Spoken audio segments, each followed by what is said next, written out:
Awaiaulu is celebrating 20 years of Hawaiian language translation training and resource development. We're joined here today by the Executive Director, Puakea Nogelmeier, to talk about their impact on our community. We set up Awaiaulu in 2003 to train young people to translate the material that we had found from the printed record in Hawaiian language.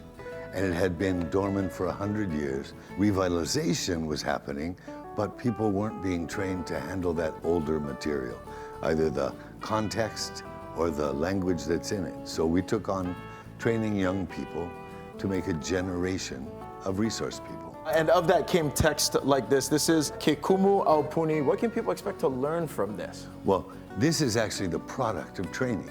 So we sit down a group and we work on a single large translation is what we aimed at. And they learn the historical context, the different kinds of language, the material that's drawn out, and it ends up creating a resource that'll be around forever. So they get the skill set and the general public gets the product. So it's very much a Hawaiian mindset from the past, shared for the whole nation. Also, you folks have Kipapa educator resources. For people who aren't familiar, tell us about that. We ended up, because the trainees wanted more, we ended up doing a project called Mahuahua. And they were each given a subject field and 6 months to pull every article they could find or every resource in Hawaiian, translating all the time. So they might pull 1,000 articles and translate 100. Those were called ohina. Kipapa was developed to take those ohina into the hands of teachers and students.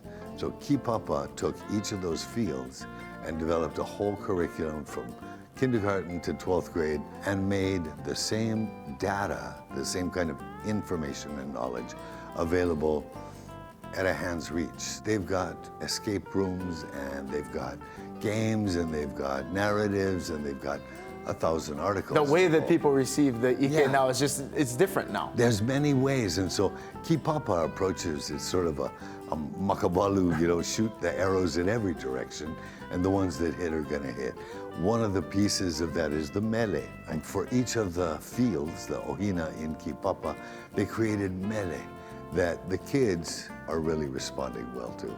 So different genres of music, but it's always based on the Hawaiian knowledge within that field. So that's out there.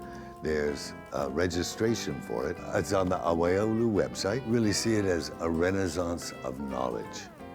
There's really a whole new body of knowledge becoming available.